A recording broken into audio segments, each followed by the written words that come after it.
of all new cars sold in 2022 not contributing to the world's climate problems. That's up 4% from this time last year. So how does this effort accelerate and move from the niche to something the average everyday driver is interested in? For that, we turn to Tyson Eckerly, Deputy Director of Zero Emission Vehicle Infrastructure for GoBiz. That's the Governor's Office of Business and Economic Development. Tyson, good morning to you.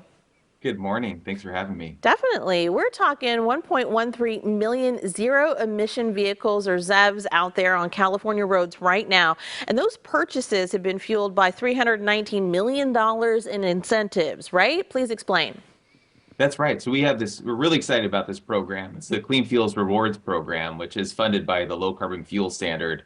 And for customers, really, it puts the money right on the hood. So at the point of sale, when they're buying their plug-in electric vehicle, they would get the rebate, about $750 on top of that, to bring down the cost of the vehicle. That's a lot of money. Everybody looking for all the different ways to save. Now, this is work that the California Air Resources Board started 18 months ago. Did you expect to get here this quickly with the Clean Fuel Reward program?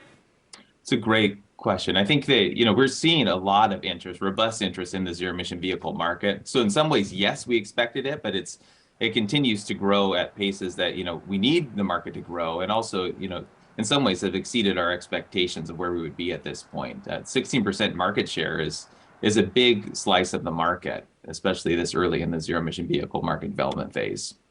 While shifting into zero emission cars may be trendy for some, or then it's all about the commitment they're making to help the state reach its climate goals. For a lot of families, driving one of these things just seems kind of unattainable, too pricey. But the Clean Vehicle Rebate Project is designed to help low-income families make the switch.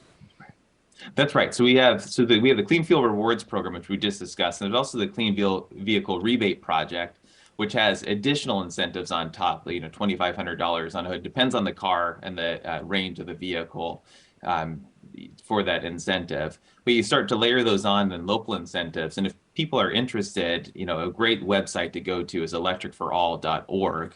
And that will aggregate based on your zip code all of the state and local incentives. So as you start to stack these on top of each other, it becomes really affordable. And especially if you're able to charge at home or using hydrogen, you can go to your local station, which is supported by the automakers at this point. And so with those things together, we're trying to make an affordable total cost of ownership package.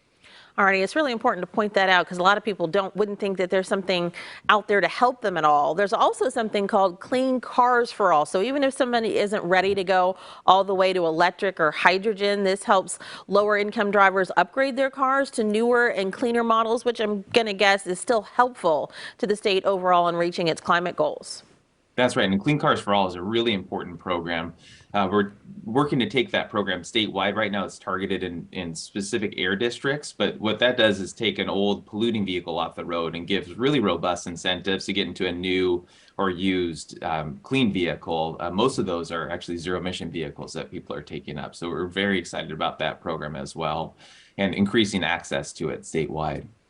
When we last visited back in February, we talked about the charging situation statewide for some of these plug-in cars. The federal traditional infrastructure bill included grants, $2.5 million in grants for charging up rural and disadvantaged communities. We know plug-in access for those who live in apartments is always a challenge. What's been added to the charging network since we last talked 3 months ago?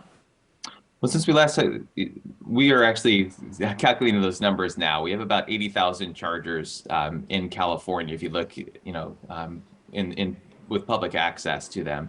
And so a big part of what the governor's proposed in the state budget is that $10 billion ZEV market acceleration package, and a big chunk of that goes to infrastructure development. So we're trying to make this ubiquitous and accessible for all Californians. And of course, we have a lot of work to do to build that out, but we're on a good pace to get there, to get to our 2025 goals and 2030 and 2035 and beyond, when it becomes, zero emission vehicles are the norm. Exactly. And we know in many industries, but specifically this one, what California does is really serving as a model for the rest of the nation. Thank you so much for your insight this morning. Thanks for having me.